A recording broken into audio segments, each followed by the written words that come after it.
There's something strange going on in the car market right now, and once you notice it, you can't really unsee it. Cars that were doing perfectly fine a few years ago are slowly being pushed out like they don't belong anymore. Not because they suddenly turned bad, not because people stopped trusting them, but because everything around them changed. You still see them on the road, still doing their job, still making sense, and yet behind the scenes, they're already on the way out. Sedans in particular are taking the hit, replaced by SUVs, crossovers, and newer ideas that don't always stick either. And that's what makes this interesting, because some of these cars aren't just being discontinued, they're being phased out in a way that leaves owners wondering what comes next. So guys, let's take a look at the ones that didn't make it. Number 7. Nissan Altima. Let's start with a car you've definitely seen today, even if you didn't notice it. The Nissan Altima is one of those cars that just exists everywhere. Commute traffic, office parking lots, random fuel stations, it's always there doing its job quietly. No drama, no attention. Just a solid, everyday sedan that people rely on. And that's exactly why this one feels strange on this list, because nothing about the Altima screams, "This is going away." For years it was the safe pick. Decent looks, comfortable ride, good fuel economy, and just enough power to not feel completely lifeless. It wasn't trying to be exciting, and honestly, most buyers didn't want it to be. They just wanted something that works, and the Altima did that without asking too many questions. But here's where things start to shift. Sales began to slip,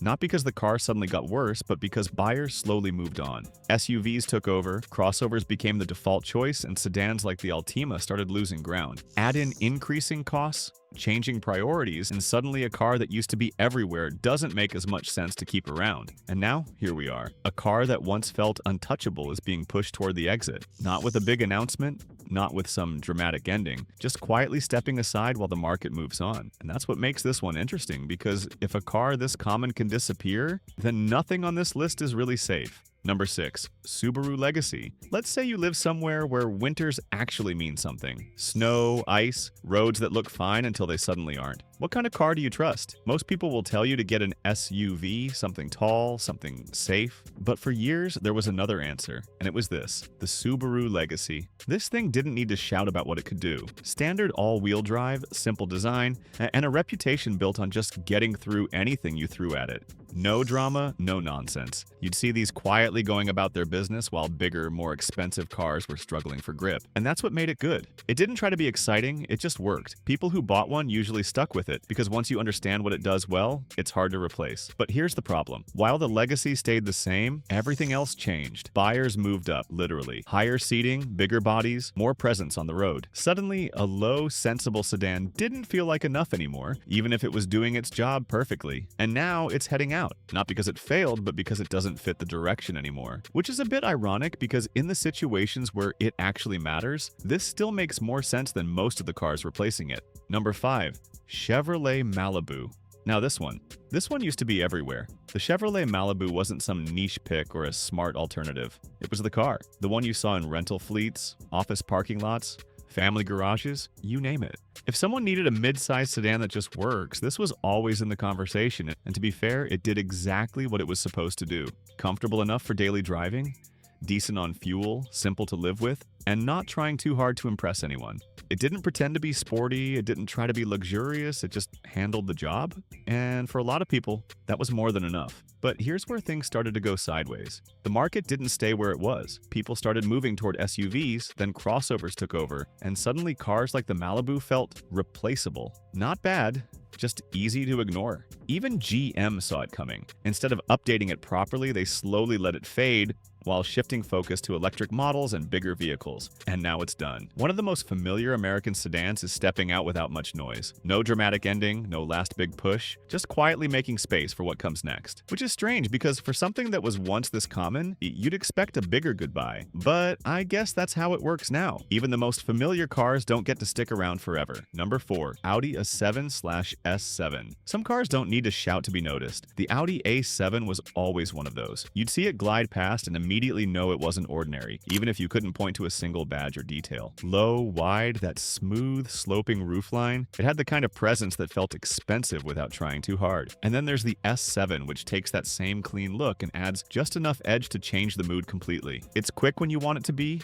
calm when you don't, and comfortable enough to live with every day. No drama, no unnecessary noise, just a car that quietly knows what it is. That balance is what made it work. You could pull up to a formal meeting, step out, and it fits right in. Get back in, head out on an empty road, and suddenly it feels like something entirely different. Not the fastest thing out there, not the loudest, but always in control, always composed. And that's a rare thing. But here's where things start to shift. Cars like this don't really match what buyers are going for anymore. Even in the luxury space, people want height, presence, something that feels bigger on the road. SUVs took that space, and they didn't give it back. At the same time, brands are moving toward electric replacements, new designs, new priorities.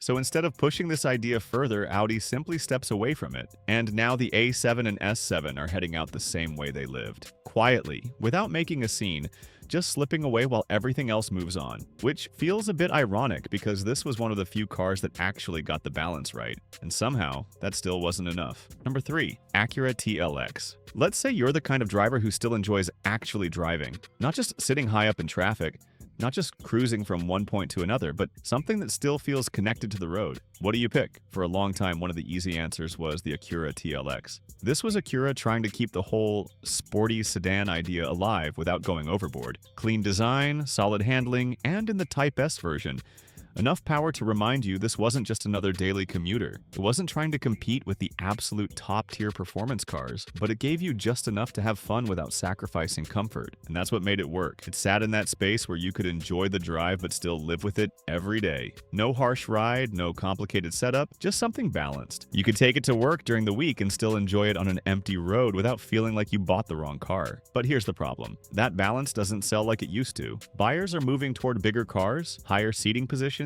and simpler choices. Even Acura saw it happening. Instead of pushing this further, they shifted their focus toward SUVs and left this segment behind. And now the TLX is stepping out. Not because it wasn't good, but because the market stopped caring about what it offered. Which is a bit frustrating, because cars like this are exactly what made driving interesting in the first place. Number 2. BMW i4. Now, this one is where things start to feel a bit strange, because if there's one type of car that should be completely safe right now, it's this. An electric sedan from BMW. That's basically everything the industry keeps talking about. Electric, modern, future-focused. So naturally, you'd think something like the i4 would be set for a long run. And to be fair, it does almost everything right. It's quick without trying too hard, smooth in the way electric cars usually are, and it still carries that familiar BMW feel underneath it all. This doesn't look like some odd experiment either. It looks like a proper sedan, drives like a proper car, just happens to run on a battery instead of fuel. For a lot of people, that's exactly the point. So what's the problem? Well, nothing obvious, and that's what makes it interesting. Because this isn't a case of something going wrong, it's more about timing. The market still hasn't fully made up its mind about electric cars. Some people are fully in, others are still waiting, and that leaves cars like this sitting in an awkward position. Good enough to impress, but not convincing enough to pull everyone in. Then you have what's happening behind the scenes. New platforms, new directions, new ideas about how these cars should look and feel. And instead of building on what the i4 already is, BMW is shifting its attention somewhere else. And now you're left with a car that feels a little out of place. Not outdated, not bad, just caught between two moments. The one where things used to be, and the one where they're trying to go, which is a strange position for something that was supposed to represent what comes next. Number 1. Tesla Model S. Now this one isn't just another car on the list. This is the car that forced the entire industry to wake up. Before the Tesla Model S showed up, electric sedans were more like experiments. Slow, limited, and mostly built to prove a point. You bought one to feel responsible, not to feel excited. And then this thing arrived and completely flipped that idea on its head. Suddenly, you had a full-size four-door that could embarrass proper performance cars without making a sound. No drama, no engine noise, just instant speed the moment you touch the pedal. And it didn't stop there. Big screen in the middle, software updates, features changing over time. It felt like the car was improving while you owned it. That was new. That was different. And people noticed. For a lot of drivers, this was the moment electric cars stopped being a compromise and started being something you actually wanted. It wasn't just about saving fuel anymore, it was about getting something faster, smoother, and in many ways more advanced than anything else in its class. And that's why the Model S became what it became. Not just popular, but important. And that's exactly why this situation feels so strange. Because this isn't some forgotten sedan quietly fading away. This is the car that built the reputation. The one people pointed to when they said,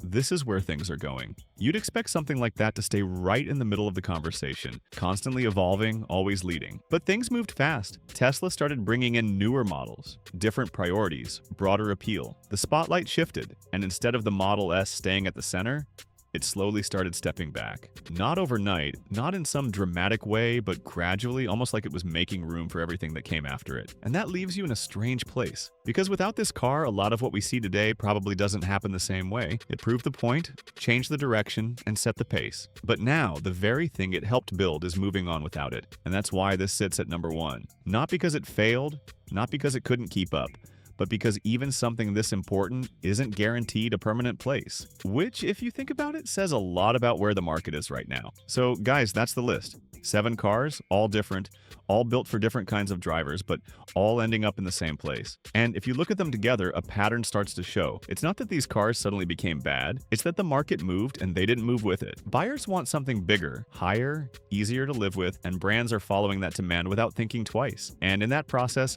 some genuinely good cars are getting left behind. So if you own one of these, it doesn't mean you made a bad choice. It just means you picked something from a category that's slowly losing its place. And now I want to hear from you.